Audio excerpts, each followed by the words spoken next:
reforma agrária e o direito fiscal nos é negado. Então essa é uma pauta que a gente debate muito, que a sucessão rural ela não é discutida como um projeto de país, não só para os agricultores, né, da reforma agrária, mas nós não temos esse direito, né? Então é algo que a gente vem tentando buscar, implementar leis, mas que precisa sim muito de debate e ser discutido na sociedade. E também muito feliz de estar aqui no Centro Socioeconômico, eu sou graduada em Administração. Então, gente, eu sou sem terra de nascença, nascida e crescida em assentamentos e acampamentos da reforma agrária. Hoje estou na assessoria do deputado federal Pedro Czar. E eu faço parte da direção do Movimento Sem Terra, já estive na coordenação da Juventude Sem Terra no Estado. Então, digo isso para dizer, para permear, né? Gosto muito de dizer que a cabeça pensa onde os pés pisam e por onde a gente trilhou para chegar, né, na Casa de Barro, que está localizada em Curitibanos, no Vale do Contestado, e ela nasce principalmente de uma ideia e de um desejo meu e do meu companheiro de que a gente trabalhava com a juventude rural, com a juventude dos assentamentos principalmente, dizendo para a juventude ficar no campo, que o campo era melhor de viver. E a gente fazia todo esse discurso. E aí eu fiquei me sentindo um pouco hipócrita, porque eu tinha saído com 17 anos do campo e não tinha mais voltado. Não sei se convencemos muito a gente a ficar no campo, mas convencemos nós dois aí tocar esse projeto. Então, que nasce de Casa de Barro, porque ele nasce do desejo de a gente construir uma casa de bioconstrução. E a gente também vai muito aberto na construção de um projeto que a gente também foi construindo depois, junto com a Juventude Sem Terra, de criar laboratórios de agroecologia, de lugares de experiência, porque justamente essa relação pai-filho, patriarcal, todas essas coisas que a gente debatia, não, a gente vai viver e tentar entender como que a gente também pode mediar isso. Porque às vezes é muito fácil a gente dizer, não, a gente tem a ideia, às vezes na teoria ela é bem bonita, mas quando a gente vai na prática, começa... Então a gente quis experimentar tudo isso. Então a gente iniciou com esse projeto, né, da Casa de Barro, e aí a gente foi com a ideia inicial, que era produzir para a gente comer, enfim. E aí a gente começou a trabalhar com agrofloresta. Então, se aqui a gente consegue ter um debate sobre alimentação saudável, se aqui a gente consegue encontrar nichos de mercado, na região que a gente mora, é a região mais pobre do estado de Santa Catarina. É uma região onde o maior índice de exploração do trabalho entre salário e poder de compra está localizado na nossa região. Então, as pessoas não estão preocupadas com a alimentação agroecológica, porque existe uma série de abismos ainda a ser superados. Então, a gente experimentamos, a gente teve feira, a gente foi fazendo vários processos, e aí como a gente tinha essa vivência aqui, e através de uma jornada em defesa da reforma agrária, a gente veio fazer uma feira, trouxemos os produtos dos outros produtores, e viemos fazer uma feira. E a gente com muito vinho, e a feira foi fantástica. A gente vendeu absolutamente tudo que a gente tinha trazido, não voltou com nada. Aí, voltando para casa, começamos a pensar, tá, mas aqui está difícil de vender, mas se nós fizer uma feira e vamos mandar para nossos amigos lá de Floripa e ver o que acontece. Se pagar gasolina, a gente aproveitou e viu os amigos, já tá bom. Aí, fizeram. E foi muito surpreendente, porque a gente vendeu muito e a gente se deu conta que a gente pegou e começou a fazer, a gente fez a conta de que o combustível que a gente gastava para fazer a feira em Curitibanos em 2 meses, toda semana, pagava combustível para vir uma vez a cada 2 meses em Florianópolis. Porém, a comercialização era bem maior. Então, a gente manteve a feira lá como um espaço de resistência, de construir. E aí começamos a fazer nossa feira aqui. E aí a gente foi só no boca a boca, assim, e foi crescendo. A gente tinha uma picape, tivemos que trocar por uma Kombi. E a gente foi criando parcerias, que a gente trazia alguns produtos. E foi, assim, uma experiência muito bacana, né? Até o ano passado, a gente só viveu dessa fonte de renda. E esse ano a gente não está conseguindo fazer as entregas, que a gente está com outros projetos lá. Mas não porque a gente não estava conseguindo comercializar, escoar a produção aqui. Mas por uma opção de que a gente também está construindo lá processos culturais no nosso território, de tentar fomentar mais lá também, né? Então a gente está conseguindo, através de editais da PENAB, criar processos lá e vinculando a questão de fazer a comercialização. Teve um que a gente aproveitou e fez um debate sobre economia solidária. Então, aproveitando desse momento para a gente também estar tentando construir esses processos de transformação no local, né? Hortaliça, eu acho, verduras e tudo mais, elas têm que ser produzidas o mais próximo possível. Porque não é economicamente viável botar uma alface para rodar 200 quilômetros. Então a gente focou em produção como feijão, arroz, amendoim, e a produção de alimentos que são processados, né? Desde cachaça, que a gente tem a produção, meu pai faz cachaça, geleias, mas tudo isso feito de forma artesanal na nossa cozinha. E as questões que eu acho que são muito importantes da gente... A gente precisa debater e ter, de fato, uma legislação de produção artesanal que assegure o campesinato. Porque hoje até levantou o debate, o agronegócio, a agroecologia, e sim, e tem o campesinato no meio disso tudo. E se nós quisermos falar de defesa do meio ambiente, não dá para falar da agricultura sem falar do campesinato, do modelo de vida. Porque o camponês, ele produz quase basicamente tudo da sua subsistência e vende o excedente. Ao fazer isso, ele está produzindo diversidade. Ao fazer isso, ele está produzindo diversidades de fruta, diversidades de grãos para a sua alimentação. Quando, obrigatoriamente, pelo sistema, eu tenho que deixar de fazer isso para produzir uma única forma, dois tipos de produto para comercialização, ou produzir só hortaliça, ou produzir só grão, ou produzir só fruta, ainda que dentro da sua diversidade, é a gente acabar com uma cultura também no nosso país, não só com um modelo de produção econômica, mas uma forma de produção de vida, e que garante, né, a diversidade e a proteção ambiental. Só que dentro do modelo que a gente vive, para viver do campesinato, eu preciso vender um pouquinho de cada coisa. E isso não é permitido, porque daí então eu vou ter que ter um implemento agrícola, eu vou ter que ter o trator, o implemento agrícola, o galpão para guardar tudo isso.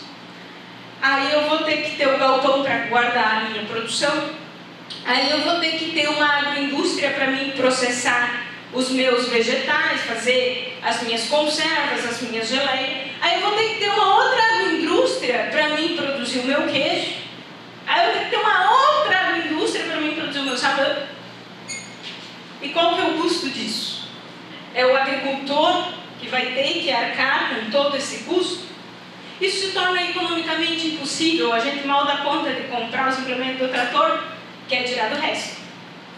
E se a gente garante e procura fazer com que o agricultor só venda produtos in natura, aí a gente precisa de alta escala. Mais uma vez a gente acaba com o campesinato, mais uma vez a gente não está olhando para esse modelo e a gente está explorando, e aí a gente não consegue falar de agroecologia porque a gente já está falando da exploração de quem está vivendo na terra e está tendo que sobreviver disso, porque e aí essa questão, eu achei muito bom o debate da precificação, porque é muito raro a gente ter esses debates, essas conversas, porque sim, né, nós temos e se sentimos muito angustiados com essa questão do preço e para quem a gente comercializa. Porém, quando a gente para e olha para os nossos camponeses e nossas camponesas, como é que eles estão vivendo, quando você para e olha para as moradias, quando você para e olha para a saúde, que às vezes não tem condição de ir num dentista, e aí é em cima das costas de quem? Então, esses debates de taxação das grandes fortunas, redistribuição de renda e subsídio da agricultura, eles precisam ser debatidos de uma forma muito séria como um projeto de país, né? Que nós, quanto Movimento Sem Terra, defendemos a reforma agrária agroecológica e sim subsidiada, porque quando a gente fala de subsídio, quando é para nós o Movimento Sem Terra, meu Deus do céu, estamos estudando vagabundo, né? Mas quando a gente olha para os subsídios dados para o agronegócio, não faz nem cócega perto do que a gente recebe, né? Tem usado como exemplo um subsídio do governo do estado de Santa Catarina, que uma empresa de Lages que vai abrir uma empresa em Palmeira e vai receber mais de 200 milhões de subsídio para explorar as pessoas lá de Palmeira, pagar mal, enfim, a gente sabe como é que dá esse processo.